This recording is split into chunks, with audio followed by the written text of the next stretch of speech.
let me be able to say the right perfect words, perfect time, perfect pace, perfect vibration for those that can understand it to understand it easily and effortlessly. So, I was asking about temporal mechanics to my guides.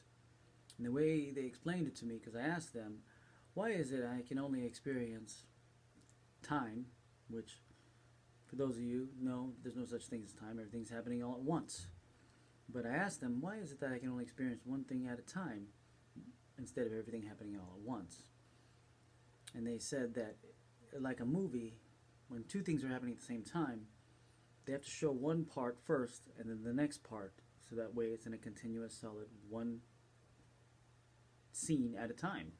Or even reading a book, they were saying when you're reading a book and then two things are happening at the same time, but you have to read one page at a time. In this way, you can be able to understand it in the template that you're made to understand from, right? Somebody with more like a transdimensional being, as maybe a spirit or even a higher beings on different densities of vibration, will be able to see more of the everything that's happening all at once. But since we mostly are carbon based and we're slowly going into crystalline,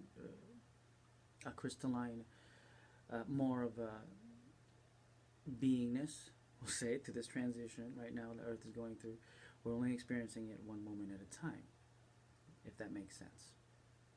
Anyway, I'd like to share that with you. I always like to share whatever my guides are teaching me, to see if somebody else has these same kind of realizations or have any other insights. Because I feel like now we're at the time where we're going to share our insights, our true deep understandings of life that we all have little pieces of. And if we share them together, then we all will know more. And then knowing more, it's easier to operate when you know the bigger picture. Anyway, love each other.